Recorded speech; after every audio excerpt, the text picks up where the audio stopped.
یا پس از درد و فراقی عاشقی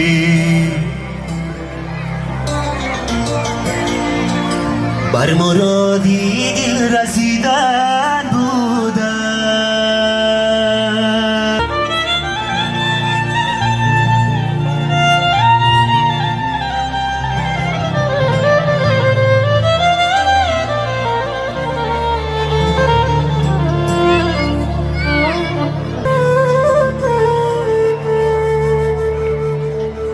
لحظتی دنیا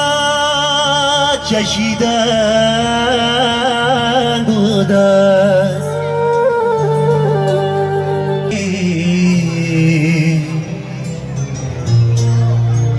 بر مرادی دل رسیدن بود